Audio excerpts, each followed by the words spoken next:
ఘనంగా తీజ్ పండుగ. తీజ్ ఉత్సవాల్లో పాల్గొన్న మాజీ మంత్రివర్యులు ఎర్రబెల్లి దయాకర్ రావు. హన్మకొండ మున్సిపాలిటీ పరిధి 2వ డివిజన్ కార్పొరేటర్ రవి ఆధ్వర్యంలో బాలాజీ బంజారా కాలనీ గుండ్లసింగారంలో జరిగిన తీజ్ ఉత్సవాల్లో పాల్గొన్న మాజీ మంత్రివర్యులు ఎర్రబెల్లి దయాకర్ రావు. ఈ సందర్భంగా ఆయన మాట్లాడుతూ బంజారా లంబాడి సంస్కృతి సంప్రదాయానికి చాటి చెప్పే పండుగలతో అతి ముఖ్యమైనదని తీజ్ పండుగ. ఈ పండుగ ముఖ్య ఉద్దేశం తరతరాల నుండి వస్తున్న బంజారా సంస్కృతి సంప్రదాయాలను రక్షించడమని మాజీ మంత్రి ఎర్రబెల్లి దయాకర్ రావు అన్నారు. అనంతరం ఆలయ ప్రాంగణంలో కొబ్బరికాయ కొట్టి అక్కడే ఉన్న గిరిజన మహిళలతో ముచ్చటించి గిరిజనులతో తనకు విడదీయరాని బంధమని గుర్తు చేస్తూ అక్కడే ఉన్న పెళ్లి కాని యువతులకు మంచి భర్తలు రావాలని భగవంతుడిని ప్రార్థించారు మాజీ మంత్రి ఎర్రబెల్లి దయాకర్ రావు.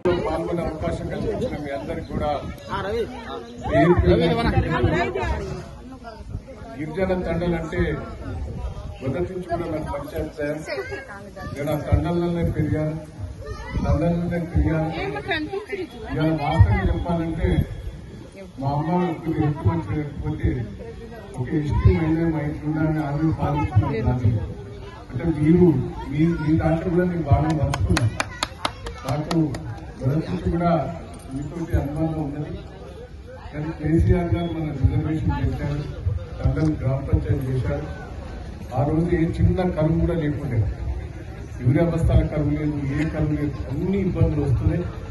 ఏది ఏమైనా నన్ను కాపాడుకునే బాధ్యత నాది. మీకు ఏ కష్టం వచ్చినా నన్ను పిలవండి, మీ ఎంబడి ఉంటా, మీ కష్ట సుఖాల్లో పాల్పంచుకుంటా. ఇలా ఈ పండుగ సందర్భంలో మీ అందరూ కూడా మంచి కలగాలి, మంచి అల్లులు కలగాలి, మా బిడ్డలకు మంచి మంచి సంబంధాలు రావాలి, మంచిగా ఎదగాలని కూడా భగవంతుని సేవలని అమ్మను కూడా పూజిస్తూ ఈ కార్యక్రమంలో పాల్గొని